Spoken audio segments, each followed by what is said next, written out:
लोग जिस मुद्दे के लिए यहाँ पर आए हैं, मैं सबसे बिना किसी भूमिका के उस मुद्दे पे आऊंगा। चमेली बाई जिस भी गांव की थी, मंडलेश्वर थाने की घटना है, उसको बहुत बड़ा शराब कारोबारी बताकर वहां की पुलिस ने और खासकर टीआई ने 34(2) की कार्रवाई कर दी कि इसके यहाँ तो अनाप शराब थी। अरे टीआई और एसपी महोदय, अगर आप में हिम्मत है तो खरगन में जो ठेका है उसकी आप कितनी दारू रख सकते हैं उतनी जांच करके बता दो, हम लोग आपको मान के चले जाएंगे। हिम्मत नहीं है। चमेली बाई को आपने जेल में कर दिया, उसको आपने बड़ा शराब कारोबारी बता दिया। अरे जो मंडलेश्वर थाने में जो टीआई है उसकी संपत्ति भी एक बार जांच होना चाहिए कि चमेली बाई की ज्यादा है कि टीआई की ज्यादा है। वो प्रेस वार्ता करता है, चमेली बाई को अरे भी बनाता है। अरे तेरे में हिम्मत है तो यहाँ का भाटिया ग्रुप है उस पे का प्रेस वार्ता करते बता। यहाँ का जो सोम ग्रुप है एसपी महोदय उन पे अगर कोई कार्रवाई की हो प्रेस वार्ता करके बताइए, आपकी वर्दी को हम सैल्यूट करेंगे, आपके सामने ऐसे कई बार हाथ जोड़ के खड़े रहेंगे। हिम्मत है नहीं, आदिवासियों पे कार्रवाई करते हो। क्या समझे था कि चमेली बाई अकेली है, उसको मार लोगे, कूट लोगे? अरे उनके बेटे अभी तो कम संख्या में आई है क्योंकि यहाँ के कलेक्टर महोदय ने चालाकी की है। और यहाँ के हमारे भी धर्मपुरी विधायक महोदय यहाँ पर उपस्थित है, उनसे मैं कहना चाहता हूँ, सबसे पहले यहाँ के कलेक्टर की विधानसभा अध्यक्ष को आप शिकायत कीजिए, आपके प्रोटोकॉल का उन्होंने ध्यान नहीं रखा। कलेक्टर को यहाँ खड़ा होना चाहिए क्योंकि एक विधायक यहाँ पर उपस्थित है। आप विधानसभा अध्यक्ष को यहाँ से लेटर लिखिए कि खरगोन कलेक्टर ने आपके सम्मान में आपका सम्मान नहीं रखा, आपके सम्मान क्या हिलना की आपको विधानसभा अध्यक्ष को ये लेटर लिखना चाहिए। सही है। साथियों, हमारे जितने भी विधायक हैं, सांसद हैं, अनुसूचित क्षेत्र से जीत कर आते हैं, उनसे भी मैं कहना चाहता हूं, एक ही साल बचा है 2023 में, अब नियम कायदे में आ जाओ और आपके जो भी ये रखे उनको समझा दो कि आपका नियम क्या है, आपका मान सम्मान कैसे होना चाहिए।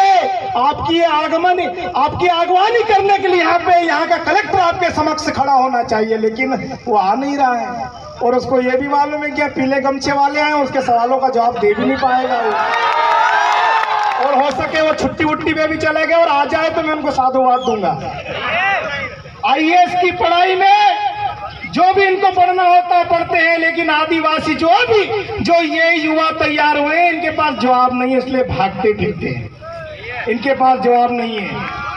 और साथियों, यहाँ के खरगोन जिले के जो आबकारी विभाग है उनसे भी मैं कहना चाहता हूँ कि आप कौन सी नींद सो रहे थे जो पुलिस को वहां पर जाना पड़ा? आप किसकी गुलामी कर रहे थे यहाँ पर? और पुलिस को इतनी क्या आवश्यकता पड़ी एक आदिवासी के घर जाने पर? और शराब के नाम पर प्रदेश के माननीय मुख्यमंत्री कहते हैं शराब बंदी पर उन्होंने एक अभियान चलाया और यहाँ के कलेक्टर साहब, शायद एसपी साहब भी यहाँ पर उपस्थित है, उनसे भी हम फेस टू फेस सवाल जवाब करते हैं क्योंकि हमने शेरनी का दूध पिया है, आदिवासी माँ का दूध पिया है। उनसे भी सवाल जवाब करेंगे कि आपने इस नशा मुक्ति अभियान के नाम पर आदिवासियों को छोड़ के कितने गैर आदिवासियों पे कार्रवाई की, वरना आरटीआई लगाएंगे हम लोग।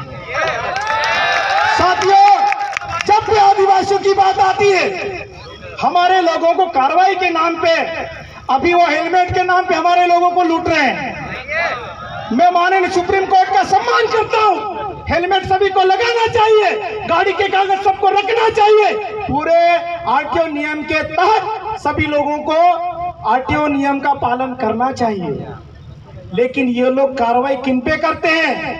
हमारे ही लोगों पे, जो 10-10, 20-20 रुपए इकट्ठे करके उनको चालान के नाम पे रिश्वत देते हैं हमारे ही लोग, और ये लोग खुशी खुशी ले लेते हैं। साथियों, अभी दिवाली का त्योहार था, हम लोगों ने कई टीआईओ से बात की कि कम से कम दिवाली में तो छोड़ दीजिए, लेकिन वो बोलते कि ऊपर से आदेश है। अरे तुम्हारे ऊपर वाले को भी हम दिखा देंगे, अभी कौन सा आदेश निकालते हो तुम लोग। साथियों, जहां पर भी कार्रवाई की बात आती है वहां पर सिर्फ आदिवासियों को, दारू का केस आदिवासियों का बना दो, चालान का केस आदिवासियों का बना दो।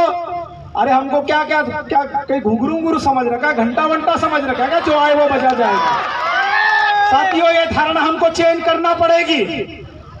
हमारे पूर्व वक्ताओं ने बहुत अच्छी बात बोली। सुमेर भाई 700 रुपए खर्च करके आए थे, लेकिन करोड़ों की बात बोल के चले गए, तो उनका कई गुना ब्याज वसूल हो गया यहाँ पर। और सारे युवा, जितने भी क्रांतिकारी युवा समाज के लिए काम करते हैं, उनको डरने की आवश्यकता नहीं है। समाज के लिए, समाज के दबे कुचले लोगों के लिए डंके की चोट सीने पर हाथ रखकर, सीना ठोककर अपने लोगों की आवाज बनकर उनके साथ खड़े होने की आवश्यकता है। साथियों, उस महिला के बारे में, चमेली बाई के बारे में प्रचारित किया गया, वो तो आदतन अपराधी है। अरे उसके यहाँ कितने टैंकर दारू मिले। आजकल वो पुष्पा मूवी के आधार पे दारू बिक रहे हैं। क्या खाक उखाड़ लिया तुम लोगों ने। गुजरात दारू जा रही तुम्हारे यहाँ से, महाराष्ट्र दारू जा रही तुम्हारे यहाँ से, क्योंकि तुम अगर ठेकेदारों पे कार्रवाई करने लग जाओगे, तुम्हारी शाम की व्यवस्था कौन करेगा, ये भी एक बड़ा सवाल है। अब चमेली बाई के पास तो 5,000 की बोतल है नहीं, 10,000 की बोतल है नहीं, 25,000 की बोतल है नहीं, 50,000 की बोतल है नहीं, 80,000 की भी बोतल आती जो श्रीदेवी पी के मर गई शायद, वो भी बोतल आती है। ये लोग बड़े बड़े लोग देते हैं, इसलिए इनकी ये गुलामी करते हैं और कार्रवाई सिर्फ हमारे लोगों की करते हैं। लेकिन अब इसको चेंज करना पड़ेगा, इसको उल्टा करना पड़ेगा। साथियों, 5वीं अनुसूची की भी बात हुई, संविधान की भी बात हुई। मैं पिछली जितनी भी बातें हुई है उस पर गौर नहीं करना चाहता हूं। सब लोगों ने बहुत शानदार बात की है। मुझे आज समाज के साथ खड़ा होना था और हुआ, और कई लोगों ने मुझे बोला कि 144 से आपके पर कार्रवाई हो जाएगी। हो जाने दीजिए, 11-12 हो गई है, एक और बढ़ जाएगी, क्या फर्क पड़ता है। और 144 जो यहाँ के कलेक्टर साहब के आदेश से एडीएम साहब ने लगाई है, बघेल साहब ने। और हम पढ़ के आते हैं साथियों, किसने आवेदन निकाला है, क्या क्या निकाला है।